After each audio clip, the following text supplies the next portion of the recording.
देर रात दरवाजे से आवाज आई, खट खट खट खट। कौन है? पता नहीं कौन है, इतनी रात गए। बड़बड़ाते हुए गायत्री देवी ने दरवाजे के बीच झरोखे से झांक कर देखा। अरे अनु, तुम इतनी रात गए? जानती भी हो 2 बज रहे हैं। क्या है? आंटी जी, वो बाबूजी की तबीयत खराब हो रही है, उन्हें बड़े अस्पताल लेकर जाना होगा। अंकल जी से कहिए ना, वो अपनी गाड़ी से उन्हें। बात बीच में ही काटते हुए गायत्री देवी बोली, बेटा वो इनकी भी तबीयत खराब है, बड़े मुश्किल से दवाई देकर सुलाया है, और ऊपर से गाड़ी भी ठीक नहीं है। तुम चौक पर चली जाओ, वहाँ कोई ऑटो टैक्सी मिल जाएगी। क्या चौक पर? अनु की आंखें भीगी हुई थी। उसको लगा था इंसानियत के नाते अंकल और आंटी मदद जरूर करेंगे। रात को 2 बजे चौक पर माँ बाबूजी ने कभी 7 बजे के बाद घर से बाहर नहीं निकलने दिया।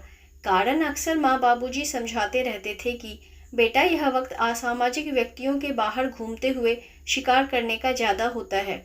वैसे भी आज के समय में इंसानियत बहुत कम लोगों में बची है, लेकिन आज तो मुझे जाना ही होगा और माँ को ढांढस बंधाकर आई हूँ। मुझे बेटी नहीं बेटा मानते हैं मेरे माँ बाबूजी, तो मैं कैसे पीछे हट सकती हूँ।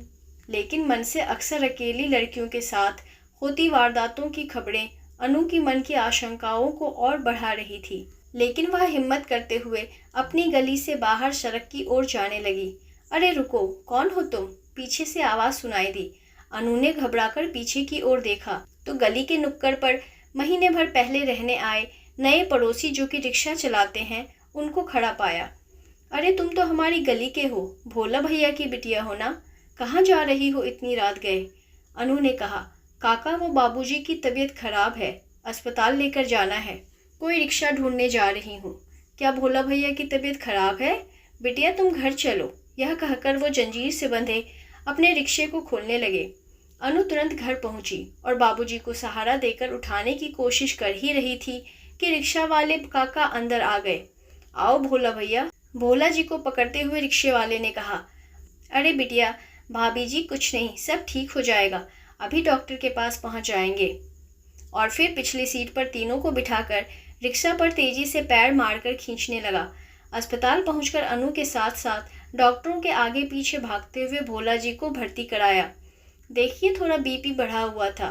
डॉक्टर ने उन्हें दवाओं सहित थोड़ा आराम करने के लिए कहा। बेड के पास बैठी अनु को शाम की वह तस्वीर आंखों के सामने नजर आ रही थी, जब बगल वाली गायत्री आंटी अंकल जी के साथ खिलखिलाकर गाड़ी से उतरी थी।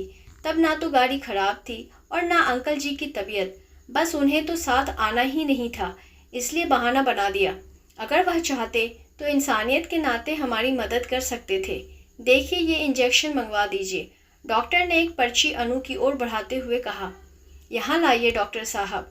यह कहकर रिक्शे वाले ने पर्ची पकड़ ली। तो मम्मी पापा के साथ रहो, हम अभी लेकर आए बिटिया। ये कहकर वह बाहर की ओर तेजी से निकल गए। अनु एकटक उसकी ओर देखती रही। एक छोटा सा चद्दर वाले मकान में रहने वाला रिक्शा वाला। गली में सभी के घर 2-3 मंजिला थे। सभी के घरों में मार्बल पत्थरों की सजावट थी, तो किसी के यहाँ टाइल्स की। बस वही एक घर अजीब सा लगता था, झोपड़ी नुमा सीमेंट की चद्दरों से ढका हुआ। कुछ ही देर में, लो डॉक्टर साहब। अचानक रिक्शे वाले की आवाज़ ने अनु को चौंका दिया। डॉक्टर ने इंजेक्शन लगाया और आराम करने के लिए कहकर चले गए। सुबह 5 बजे तक डॉक्टरों ने 4 बार बीपी चेक किया। तकरीबन सभी में सुधार था। डॉक्टर ने भोला जी को घर ले जाने की अनुमति दे दी। वापसी में भी रिक्शा वाला बड़ी सावधानी से घर तक पहुंचाया।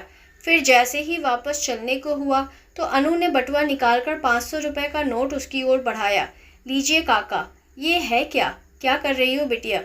हम इन सब कामों को पैसों के लिए नहीं करते, आपने तो काम किया है ना काका। ये लीजिए पैसे। बिटिया, हमारे परिवार के जीवन यापन के लिए हम सुबह से शाम तक उस ऊपर वाले की दया से मेहनत करके कमा लेते हैं। हमें ज़्यादा का लालच नहीं, वो इंतजाम कर देता हमारे पेट का। और वैसे भी हम एक ही गली में रहते हैं, ऐसे में हम और आप पड़ोसी हुए। और वह पड़ोसी किस काम का जो ऐसी मुश्किल घड़ी में भी साथ ना हो। यह कहकर अनु के सिर पर हाथ रखकर वो चलने लगा। रिक्शे वाले काका की इंसानियत देखकर अनु की आंखें भर आईं। वह भीगी हुई आंखों को पोंछते हुए ऊपर की ओर देखकर बोली, आप जैसे भगवान रूपी पड़ोसी ईश्वर हर घर के पास रखें। कई दिन दवा लेने के बाद अनु के पिताजी पूरी तरह से ठीक हो गए। अनु का सामना जब भी उस रिक्शे वाले से होता तो उसे काका कहकर संबोधित करती थी और बदले में वह बिटिया कहकर पुकारते थे। एक दिन शाम को 6 बज रहे थे। अनु बाजार से घर की तरफ वापस लौट रही थी। रास्ते में एक जगह काफी भीड़ इकट्ठा थी। शायद किसी का एक्सीडेंट हो गया था। अनु के अंदर इंसानियत जागी। उसने सोचा पास जाकर देखती हूँ और अगर उसकी मैं कुछ मदद कर पाऊँ तो जरूर करूँगी। अनु जैसे ही पास पहुँचती है वह चौंक जाती है। जिसका एक्सीडेंट हुआ था वह कोई और नहीं बल्कि वही रिक्शे वाले काका थे। वह दर्द से कड़ाह रहे थे। उनकी मदद करने वाला कोई नहीं था। अनु ने ऑटो बुलाकर उनको पास के अस्पताल में भर्ती कराया। सही समय पर इलाज मिलने से उनकी जान बच गई। जैसे कि आपको पता ही है कि रिक्शे वाले की इंसानियत से अनु के पिताजी की जान बच गई थी और अनु की इंसानियत से रिक्शा वाला पूरी तरह से ठीक हो गया।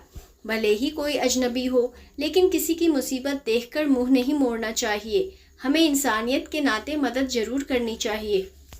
आपको यह कहानी कैसी लगी हमें कमेंट कर ज़रूर बताएं। नई कहानी सुनने के लिए हमारे चैनल को सब्सक्राइब करना ना भूलें। मिलते हैं एक नई कहानी के साथ, तब तक धन्यवाद।